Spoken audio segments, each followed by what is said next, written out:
A Hollywood do passado era conhecida por seu brilho e glamour, mas na época de considerada Era de Ouro, os chefes e produtores dos estúdios tinham a capacidade de encobrir qualquer contratempo que acontecesse com seus atores.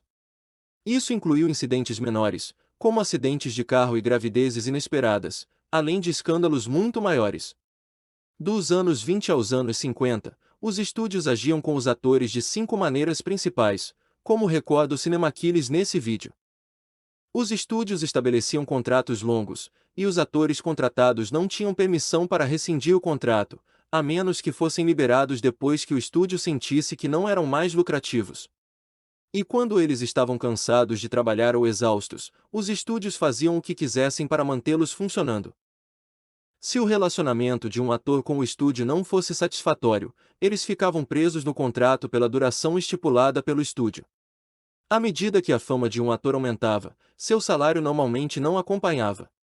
Os contratos mantinham os pagamentos no mesmo valor, deixando os atores e atrizes presos aos contratos, não importando quão bem-sucedidos se tornassem.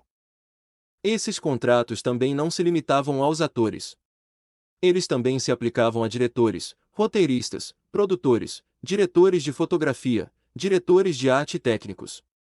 Todos nos bastidores foram submetidos a acordos muito limitados e amigáveis ao estúdio, e as estrelas pouco puderam fazer sobre o sistema existente.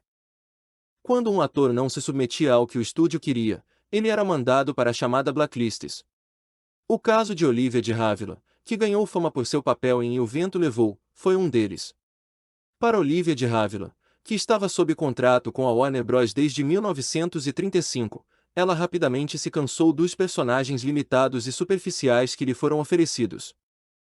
Logo, ela recusou os papéis que o estúdio lhe daria. As repercussões de suas ações foram severas e durante anos, de Havilland foi efetivamente excluída da indústria.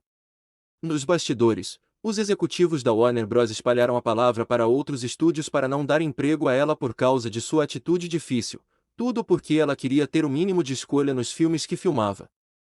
Ao longo da Era de Ouro de Hollywood, era comum que os atores tivessem seus nomes alterados pelos estúdios que os levaram à fama.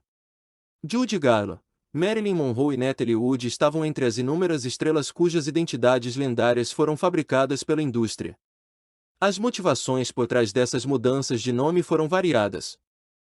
Isso era feito para criar uma determinada imagem ou persona e na época, muitos estúdios queriam apenas estrelas brancas, com pelo menos a aparência de histórias de fundo tradicionalmente brancas. Por exemplo, Margarita Cansino virou Rita Hayworth, a atriz que interpretou Gilda, e passou por uma mudança de nome para se distanciar de sua herança espanhola. Os chefes do estúdio exigiram que ela parecesse mais totalmente americana na tela e isso quase apagou a sua origem étnica. Nada que você vê em Hollywood é real. Tudo é falso, e cuidadosamente elaborado por especialistas em publicidade, chefes de estúdio e produtores executivos. Ao longo da Era de Ouro, os estúdios preferiam estereotipar suas estrelas e os departamentos de publicidade dos estúdios simplesmente davam aos espectadores a impressão de que as estrelas eram todas semelhantes. Para fazer isso, eles faziam o possível para higienizar detalhes desagradáveis da vida anterior das celebridades. A atriz Joan Crawford, que nasceu Lucille Lesser, foi criada em uma infância particularmente difícil. A MGM fez questão de apagar seu passado de vista, mesmo se gabando de que a atriz veio de uma família de elite da costa leste. Viver na indústria do entretenimento era ainda mais difícil para os atores que se identificavam como gays naquela época. Durante a Era de Ouro, os estúdios de cinema frequentemente forçavam esses artistas a casamentos falsos com outras estrelas.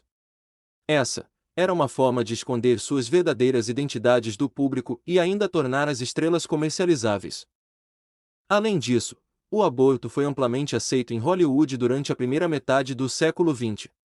Na época, era até visto como uma forma rotineira de manter o corpo da atriz, já que os estúdios não queriam as atrizes empatando seu faturamento.